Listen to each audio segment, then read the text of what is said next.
এখন যদি আমরা বলি এই যে ঢাকা শহরে কিছুদিন আগে ভূমিকম্প হলো না, কয়েকবার ভূমিকম্প যে হলো, নরসিংদীতে হয়েছিল, নরসিংদী এখানে হয়েছে ভূমিকম্প। হ্যাঁ,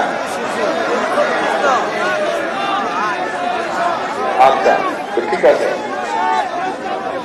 উৎপত্তি স্থল। আচ্ছা, এখন যদি আমরা বলি এদের এইসব শিরকের জন্য আল্লাহ সতর্ক বার্তা দিচ্ছে আমাদেরকে, তাহলে এদের এই মিথ্যাচার, এদের এই মুনাফিকি, এদের এই শিরকের জন্য আল্লাহ হুঁশিয়ারি দিয়েছে যে তোরা এগুলা বন্ধ কর, না হলে এখানে বলবো।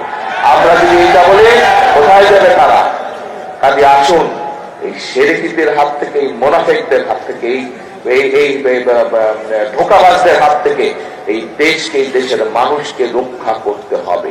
এবং রক্ষা কারা করতে পারবে?